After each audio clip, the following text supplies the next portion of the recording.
Selamat siang Mbak Erina. Selamat siang, Bu. Terima kasih ya karena Mbak Erina sudah meluangkan waktu untuk hadir hari ini. Sebelum kesini Mbak Erina dari rumah atau dari kuliah? Saya tadi dari rumah, Bu. Oh, dari rumah ya. Perjalanan kesini tadi apakah lancar atau ada kendala? Alhamdulillah lancar-lancar aja sih. Sebelum kita mulai, saya ingin bertanya terlebih dahulu nih sama Mbak Erina. Apakah sebelumnya Mbak Erina sudah pernah mengikuti sesi konseling? Kebetulan sebelum ini saya belum pernah mengikuti sesi konseling sama sekali, Bu. Berarti baru pertama kali ya? Jadi saya akan menjelaskan beberapa hal terlebih dahulu ya. Jadi tujuan konseling ini adalah membantu Mbak Erina memahami masalah yang sedang Mbak Erina alami, mencari penyebabnya, kemudian bersama-sama mencari solusi yang sesuai agar Mbak Erina bisa mengatasinya berdasarkan kemampuan Mbak Erina sendiri. Dan saya di sini hanya sebagai fasilitator yang akan mendampingi dan membantu Mbak Erina menemukan solusi yang tepat untuk permasalahan Mbak Erina sendiri. Jadi bukan saya yang membantu keputusan Mbak Erina sendiri, tetapi Mbak Erina sendirilah yang memberikan keputusan untuk diri Mbak Erina sendiri. Sebelum cerita, mohon maaf, semua cerita yang Mbak Erina sampaikan di ruangan ini bersifat rahasia. Dan tentunya hanya saya, Mbak Erina sendiri, dan nanti mungkin ada dosen saya. Jadi saya tidak akan menceritakan kepada siapapun tanpa seizin Mbak Erina. Mungkin kecuali jika ada kondisi yang membahayakan diri Mbak Erina sendiri atau orang lain. Jadi Mbak Erina nggak perlu ragu atau takut. Mbak Erina bisa cerita dengan terbuka karena Mbak Erina datang ke sini tentunya dengan sukarela dan tidak ada paksaan dari pihak manapun. Jadi saya harap Mbak Erina bisa jujur dan lebih terbuka dalam menceritakan masalah Mbak Erina sendiri, agar saya bisa memahami dan membantu Mbak Erina menemukan solusi yang tepat untuk Mbak Erina, untuk diri Mbak Erina sendiri. Baik, saya mulai ceritanya ya, Bu. Jadi, saya adalah mahasiswa tingkat akhir atau mahasiswa semester akhir. Sekarang saya sedang mengerjakan skripsi, tetapi rasanya semakin sulit untuk saya mengerjakan skripsi saya. Skripsi saya mengalami revisi terus, dosen membimbing juga sibuk. Sementara teman-teman saya banyak yang sudah sidang, bahkan ada juga yang udah lulus. Saya jadi merasa tertinggal akan hal itu. Awalnya saya berpikir proses skripsi memang akan sulit, tetapi saya tidak menyangka akan selama ini prosesnya. Setiap kali selesai memperbaiki revisi, ternyata masih ada bagian lain yang harus diperbaiki lagi.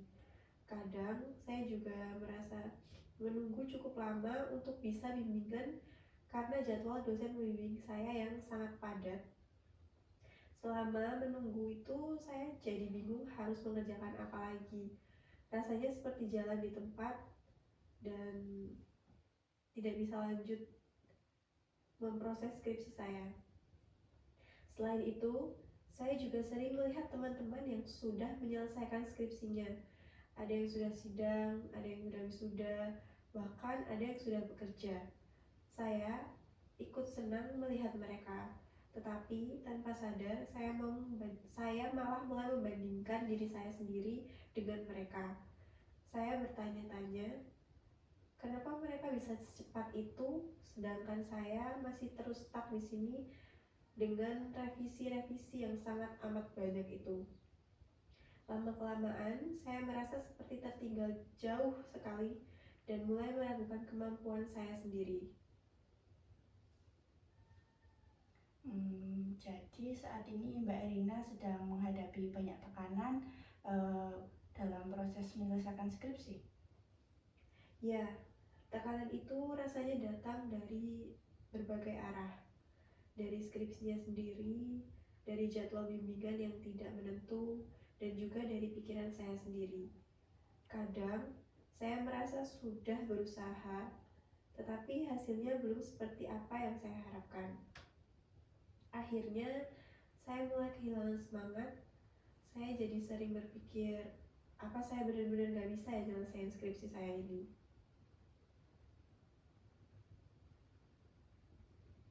Mbak Erina sendiri merasa proses yang panjang itu membuat semangat Mbak Erina perlahan menurun? Betul, dulu saya masih semangat mencari referensi, membaca jurnal, bahkan bisa mengerjakan skripsi berjam-jam tanpa berhenti.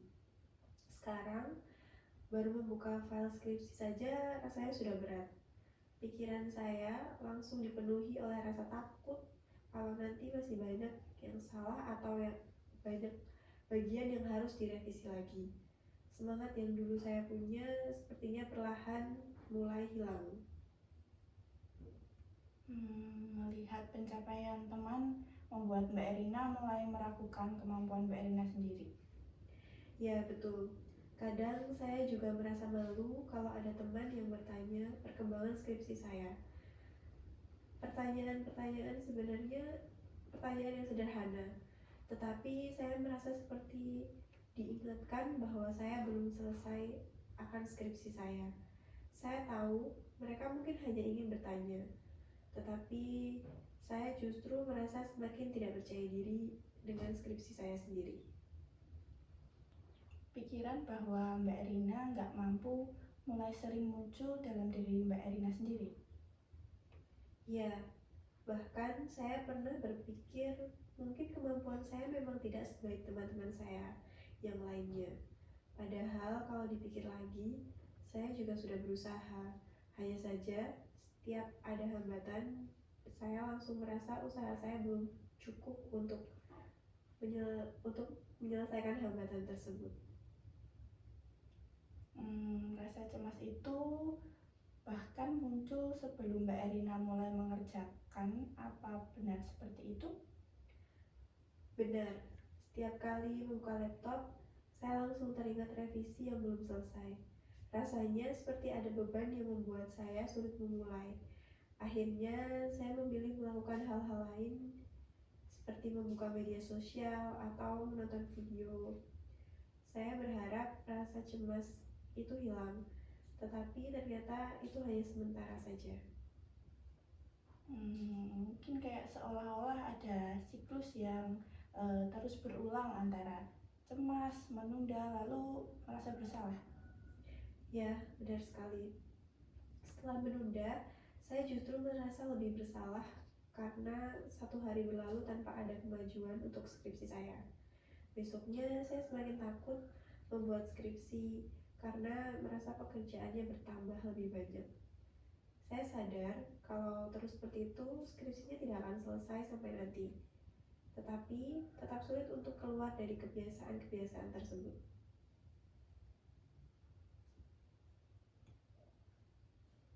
Bagaimana kondisi ini mempengaruhi mungkin aktivitas sehari-hari Mbak Erina? Untuk pengaruh ke aktivitas itu cukup besar. Saya jadi sulit tidur karena pikiran saya terus memikirkan skripsi. Siang harinya saya juga sulit untuk fokus. Hal-hal yang biasanya saya nikmati sekarang terasa biasa saja. Bahkan saat sedang berkumpul dengan teman atau keluarga, saya tetap memikirkan revisi dan target yang belum selesai. Kadang saya juga jadi lebih mudah sensitif. Kalau ada orang yang nanya tentang skripsi saya, atau kapan saya lulus, atau kapan saya sidang, saya langsung merasa tidak nyaman. Padahal saya tahu mereka tidak bermaksud untuk menekan saya.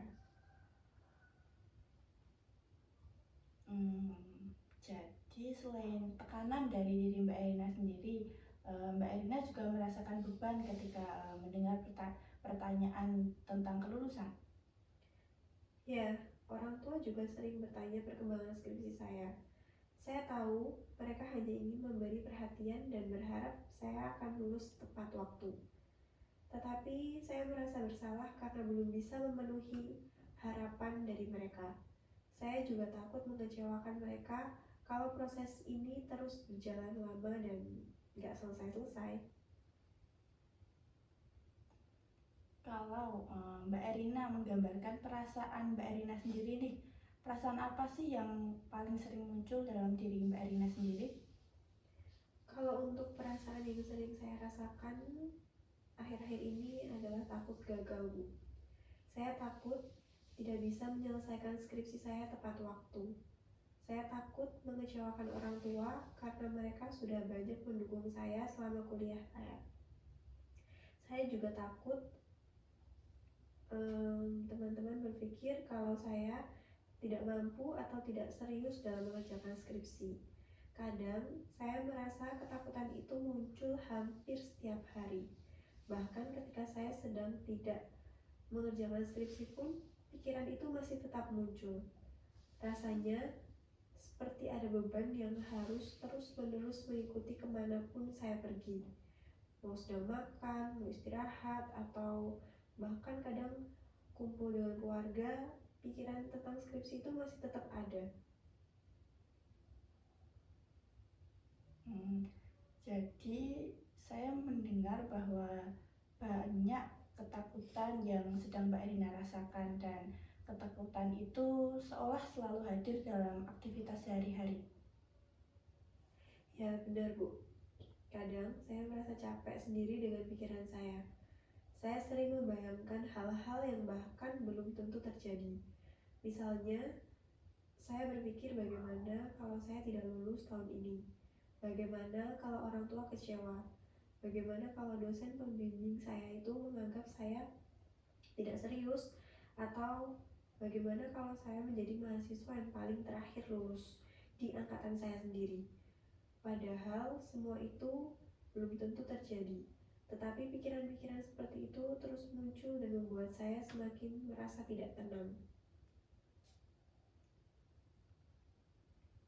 Jadi pikiran-pikiran tentang kemungkinan yang belum tentu terjadi itu terasa sangat memenuhi benak Mbak Erina. Betul Bu, kadang saya sadar kalau saya terlalu banyak memikirkan hal-hal yang belum tentu kejadian.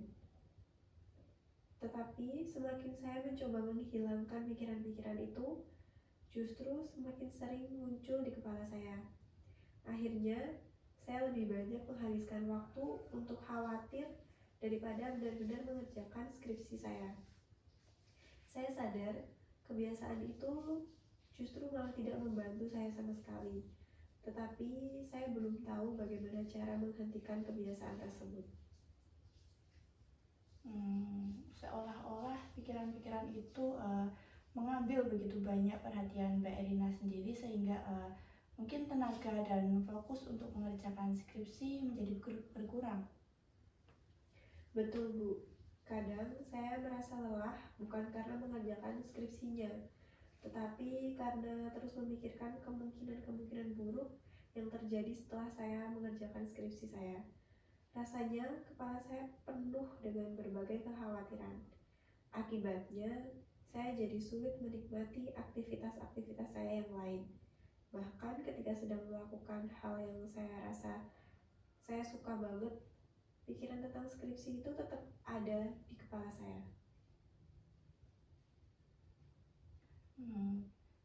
Saya juga bisa merasakan bahwa kondisi itu membuat Mbak Erina sangat terbebani.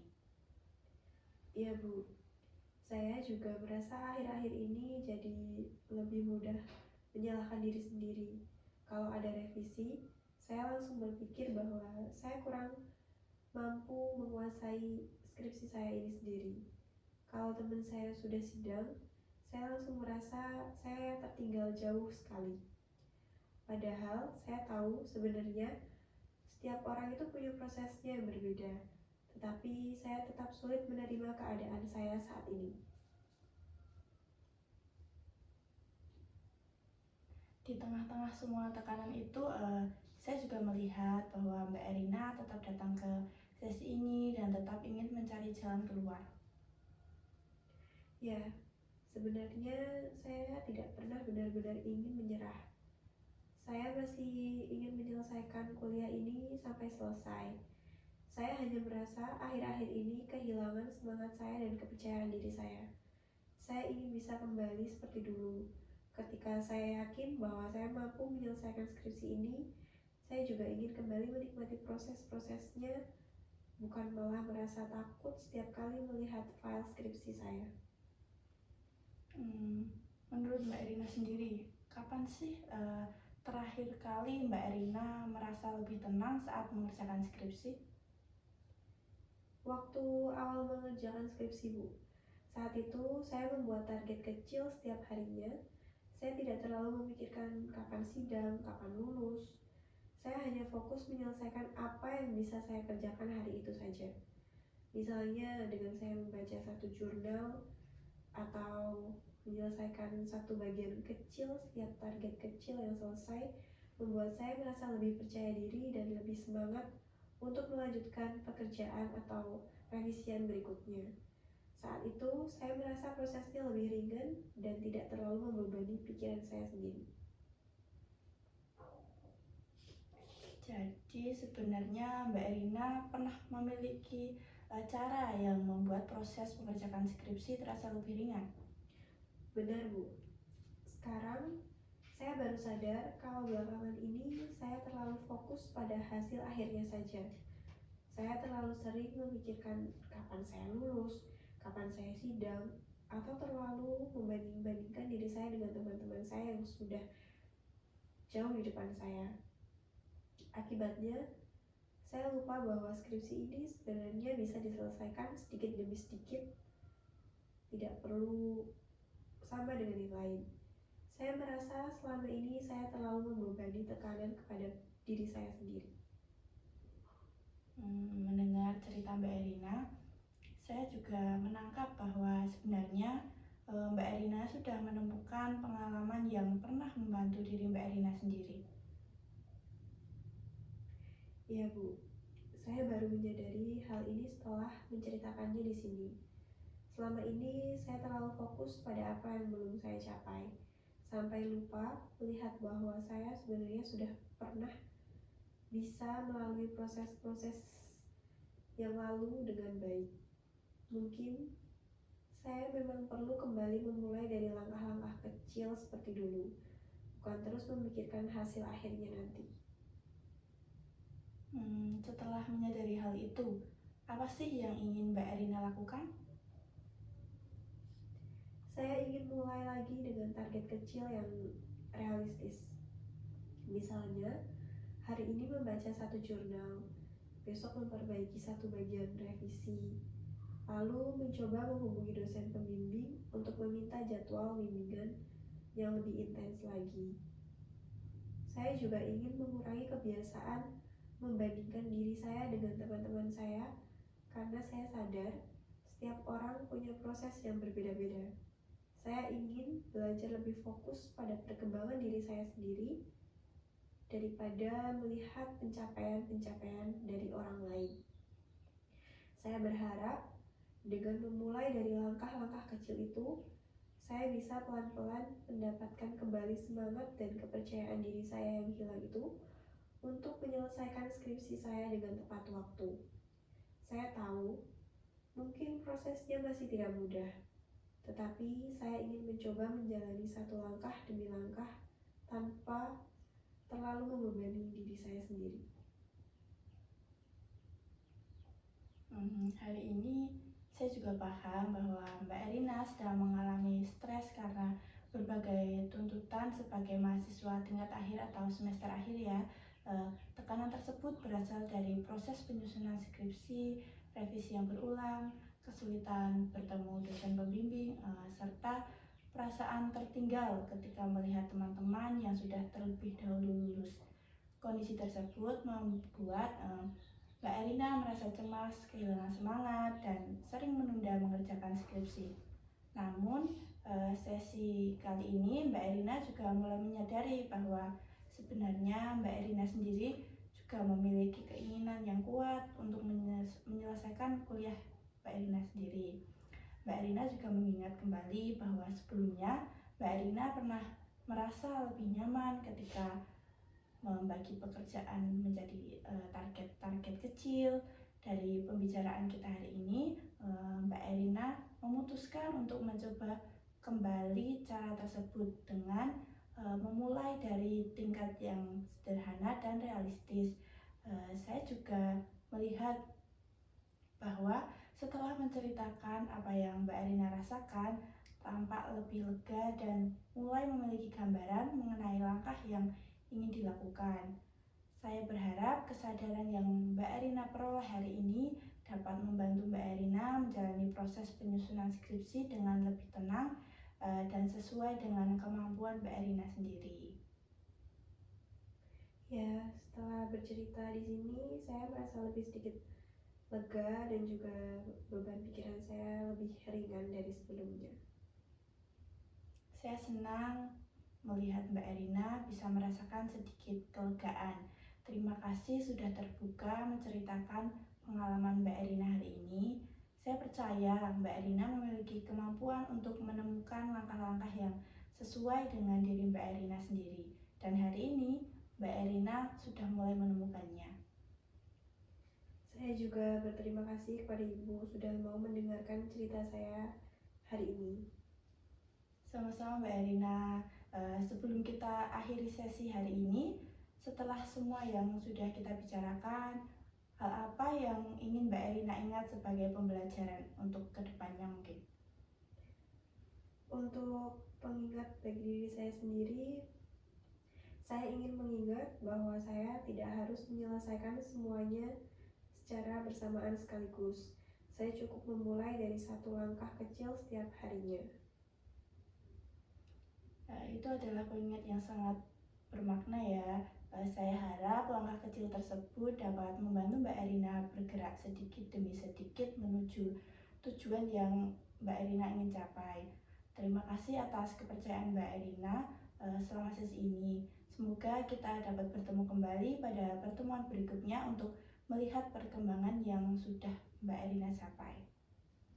Baik, Bu. Terima kasih. Sama-sama.